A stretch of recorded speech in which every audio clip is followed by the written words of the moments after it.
আগের পাটেই তো বলেছিলাম আমরা এসেছি মাসির বাড়ি বজবজে দাদার ছেলের অন্নপ্রাশনে। কিছু কারণবশত শ্রিয়ানের অন্নপ্রাশনের রাত্রের ভিডিওটা আমার আপলোড করতে অনেকটাই দেরি হয়ে গেল। শ্রিয়ানের সকালের ভিডিওটা যারা দেখোনি তারা দেখে নিতে পারো। সন্ধেবেলা সকলেই সেজেগুজে রেডি হয়ে চলে এসেছি ভিলায়। ভিলাটা ওদের বাড়ি থেকে 10 মিনিটের ডিস্টেন্স। ভিলায় এসে প্রথমে উপরে গিয়ে দাদা বৌদির সঙ্গে দেখা করে ওদের সঙ্গে কিছু ছবি তুলে নিচে চলে এসেছি স্টার্টার আইটেম খেতে। স্টার্টারে তো ছিল লস্যি, চিকেন স্যাটে, ভেজ পকোড়া, ফুচকা আর আইসক্রিম। এই গরমে তো শরীরকে ঠান্ডা করার জন্য প্রথমেই খেয়ে নিয়েছিলাম 1 গ্লাস ঠান্ডা ঠান্ডা লস্যি। তারপর তো চিকেন টিক্কায় কামড় বসিয়ে ঝালের চোটে একটা আইসক্রিম খেতে খেতে সবাইকার সঙ্গে গল্প করছিলাম। তবে আমার একটা জিনিস খুবই ভালো লাগে জানো তো, এই যে কোনো অনুষ্ঠানের সময় কত চেনা অচেনা মানুষের সঙ্গে দেখা হয়, কত অপরিচিত মানুষের সঙ্গে পরিচয় হয়, বেশ ভালো লাগে। কিছুক্ষণ গল্প করে তো চলে গিয়েছিলাম ফুচকা স্টলে। ফুচকাটা ছিল নিরামিষ, কিন্তু এর স্বাদ ছিল অসাধারণ।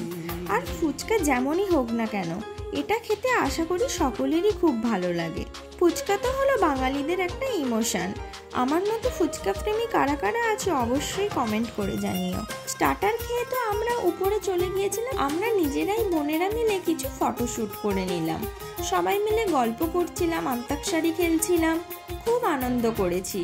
এই করতে করতে কখন যে ঘড়ির কাঁটা গড়িয়ে রাত 11টা বেজে গেছে বুঝতেই পারিনি।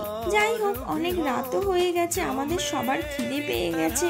আমরা সবাই খেতে বসে পড়লাম। আর মেনু কার্ডটা তোমাদেরকে দেখিয়ে দিচ্ছি, তোমরা একবার দেখে নাও।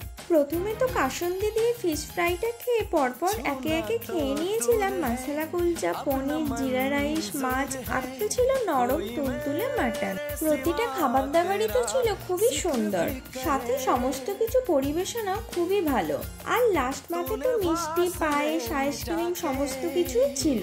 সব খাবার দাবার শেষ করে স্টল থেকে একটা আইসক্রিম নিয়ে কয়েকজন পরিচিত মানুষের সঙ্গে দেখা করে বাড়ি চলে গেলাম। আজকের ভিডিওটা এখানেই এন্ড করছি। দেখা হচ্ছে আবার অন্য কোনো ভিডিওতে। টাটা।